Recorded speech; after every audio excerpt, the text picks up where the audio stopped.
part 2 of the Punter Show. Remember, as we mentioned earlier on, Race Speed Profiles return this week. Boys, straight into the emails from... Before we start the emails, yes. Canberra last Friday, I saw a hot horse, a very hot horse. I'd like to keep you guys updated with the horse. Don't care where it goes, put it down anywhere in the world, it'll win its next start. It's called Trained by Keith Dryden, ridden by Kathy O'Hara, so that's a bit of a... She'll be on it again, I suppose. Beau Tourage, it was a 2-year-old last Friday, racing old horses. Last 300 as good as I've seen to the eye for a long time. A nice horse. It'll win no matter where they put it down. So keep an eye on it. It's called Beau Tourage. Just to help your head, and with all due respect to Kath, should we get cheers to give Keith a call and say, well, here's Blake, here's you. No, I just I'm just waiting for you guys. Cheers. Ring Keith Dryden for Glenn Sanity, please. Very good horse. Very good horse. Good horse. All right. Waller's said he has a few. Referring to Canberra here, he has had a few listed wins, but a matter of time before Matt Dale is training group winners. Who said that? Waller? Wall. Oh, Wall. I thought Waller said it. Yeah, no, Chris Waller. Matt Dale's always been a good trainer. He's a young bloke. He's on the way up. He's 30 years ahead of him of slogging it out. Get the kids growing up, go through a divorce, keep training. Life's good. That's what you got him down for. He just had a I've got everyone down for that. New kid. How do you stay with a person the whole of your life in the modern world? You're asking the wrong person. Kitties walk past you every day. How do you stay normal? Tell me about it. I just ask you a question. I've never seen an 1100 metre race at Gold. From Surfing Punter. Is that the race there? Yeah, because number 11. Because all the other races are fine. 14 plus 4. Yeah. 15 plus 4. Yeah. But where the fuck is the 1100 metre start? There must be a shoot, or there might be a... No, there's no shoot there. There's no shoot. I mean, there's a 1,000 metre shoot. Yeah. I told you, that's why I just chucked it That's starting on the course proper on a bend or something. That's why it's okay. There it is. Okay. I'll be there. All right. Surfing Punter said, highlight from the weekend was the track, some light at the end of the Winters Tunnel. Light were a few jocks at Kembla with interesting rides. Boys, anyone done the Kembla? I did the Kembla Fall because I thought it was a real good thing on the day. I've been waiting for ages on a dry track, charming lad, and he got the job done. Oh, well done, well done. Yeah, I fixed odds. Did you notice anything? I noticed the fixed odds at the tab was $7 and $2.29 a place when it was trading at $6.20 on the fair delay. Okay. So big hello to the boys there. Obviously, don't keep your eye on the Kembla on Saturdays, no pressure. Lovely, but I'm talking about interesting rides. Glenn, did you notice anything? I didn't, but I go watch a race like that. And I haven't on the tapes. Yeah. And I'm in between all my Sydney business, getting to the mounting yard mail, sending the tips out, and I pick a few out at Kembla because I'm sick, and then I like to watch them hopefully win. But I watch it 1 second. I watch the last 200. There's the Goulburn start 1100. It's a shoot. Oh, it's a shoot. Well, so it must be a very thin shoot. Or is there maybe Show 'em up. Maybe there could be some work being done in it. Young Matt. That's just over there. So it's basically, almost... Well, unless there's something. Where's the 1,000 metre start? There. That's test 1050. Yeah, so... Right, they've run 1,000 metre races at Goulburn nearly every meeting. For as long as I've been in racing. So there's the 1100 shoot. So it's almost a straight line. I've been looking at the 1,000 metre times at Goulburn for ages, and they've been impossibly slow. Something's going on there. Yeah, so you may be... Anyway. All right. Okay, thanks, man. Well done, Matt. You've got jokes going. You're on top of everything. Danny said, section for the bookies from Punter steaming into Tommy Berry on Honoris. It's always hard to catch. Yes. Well, it's let's have the debate for those that backed Honoris. Would it have won? The other horse did. In the defence of the other horse, it was 3 wide around Rosehill over 1,100 metres, which is no go. Honoris was bolting though. I would have liked to seen it. Put it this way, it runs second at worst. Yeah. And then the same gap back. All right, and yet Mr. Asia says in the same race that Dupin is. Dupin was. I haven't looked at that. You've been the Dupin. Yeah, I've been. I haven't actually seen his one on Saturday, so. I'm just going to check it out because that rider, he rides so well, Glenn, but he puts in some fucking funny ones. He's a hard rider to catch. He's at that ugly age too, isn't he? Just on the way out. Gord said to me on Thursday, he said, well, what about Destiny's... Yeah. He said, what about that? Look, there's no chance of it getting across. That's what I at the thought. 1,000 metre start. That's what I thought. Right, from 14 with all that speed underneath. He jumped 2 lengths in front of him. Straight across, never looked like getting beat. Yeah, and would have, fucking Nash. he turned that horse into a 3-on shot. just does my head in. Tommy's doing my head in worse, but. I mean, we had Darren Beekman. All he ever did was talk about Jesus. He never mentions his name now. He goes, "G'day, Glenn." So I saved him. I pulled him back. That's a great story, actually. What? Well, the fact that Dazza came through the other side. Anyway, Yeah, all right. Let's move on. Let's move on. Move on. Turf tips then. You want to cut that all out, won't you, Dal? Seriously considering following the Pottsman's footsteps and concentrating on Vic racing. So much better quality. It is juicy. Even, I was at Mooney Valley on Saturday. Right, Glenn, we're watching you. Let's keep going. Boys, watching a fucking video whilst we're on the thing isn't entertaining for anyone. No, okay, you go on. Okay. What's he doing? What's he doing there? Yes, it is entertaining. Yeah, there you go.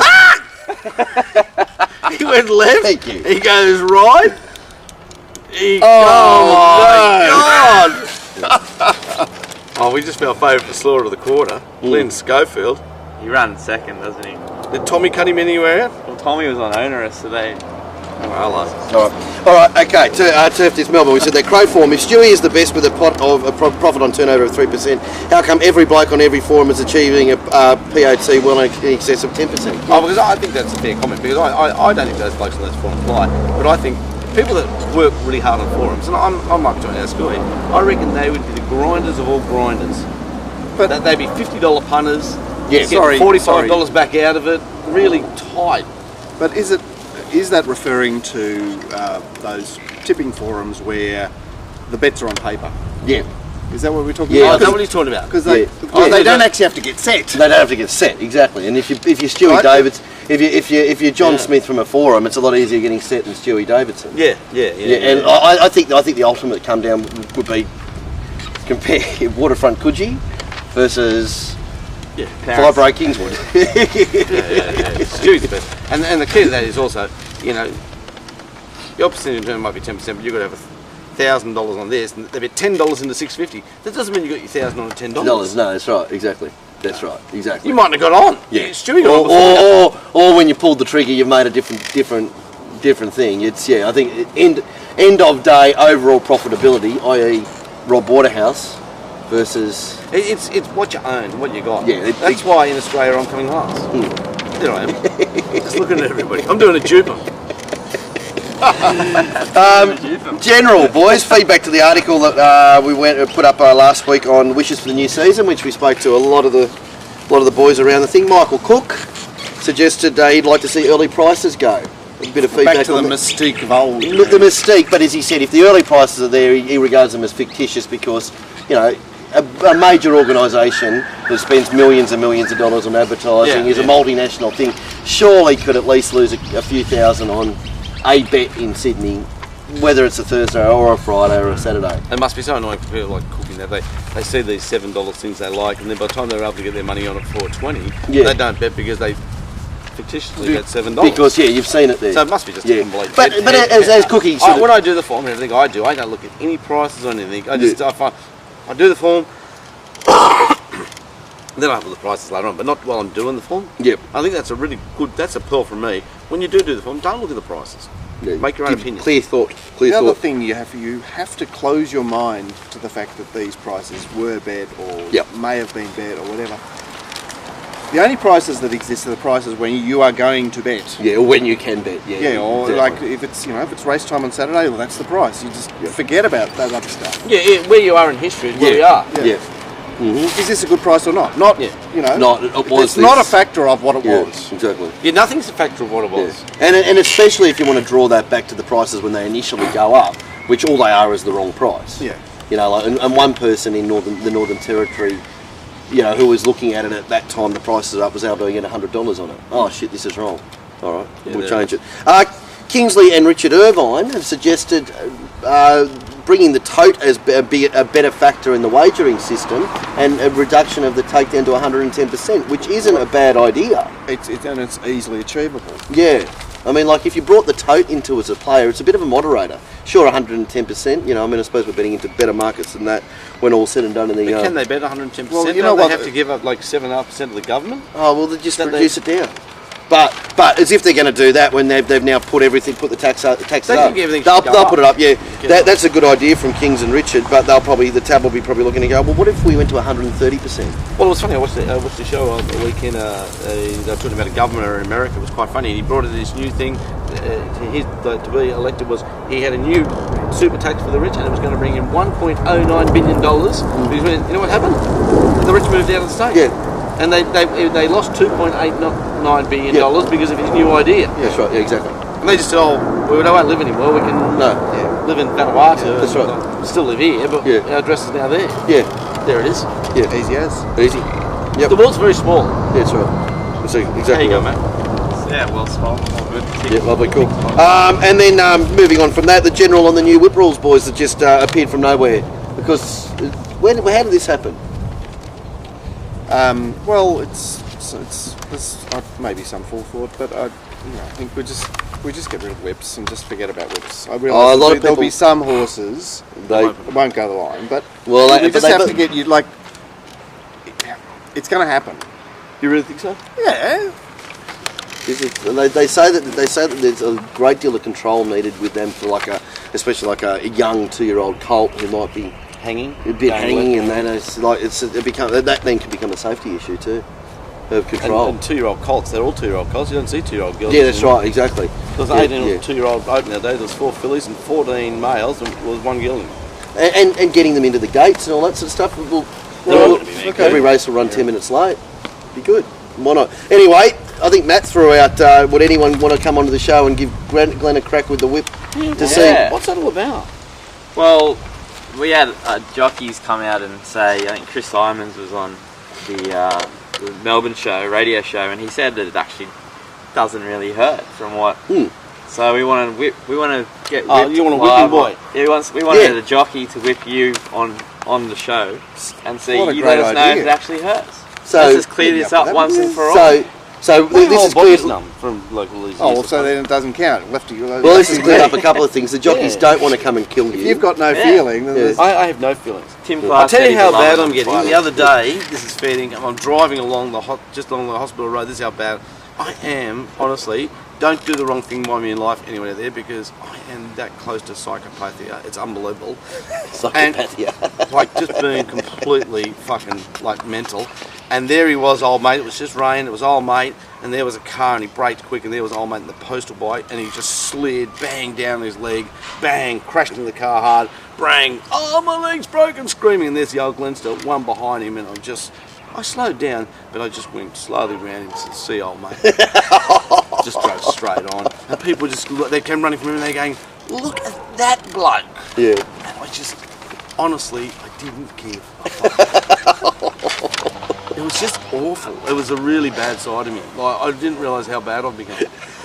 I watched it all happen. I thought, oh, that looks really like it's going to hurt. And he banged in front of me car, and I said, I'll move out the way, mate. And I wasn't in a hurry. I wasn't going anywhere. I couldn't have given a fuck if his brain spluttered all over the ground. I just felt nothing. welcome to the results of 35 years on the growling drugs. All right, lovely. Anyway, Marco. That's terrible, isn't it? But I didn't even think to stop. Your only thought was... I thought there's another speed bump. I better make sure I don't roll over. Yeah, your only thought was that he wasn't covering up enough road so you could get around. The thing is that he wasn't counting on you to stop. Oh, he might have been. But I wasn't stopping. No, but I mean, the piles of people... No, but I honestly didn't If you were the only one there... I half enjoyed it. You would have stopped. Half enjoyed it. Well, okay. I've got something that you'll enjoy. Good. I'd like to be happy. You might want to edit this. The steward's comments from that race, the Dupin race, when questioned regarding Glyn's ride. Again, they must bring him in a lot. He basically said he wanted to follow Tommy. He was chasing Tommy on Onerous, and then realised he's What, to belt him?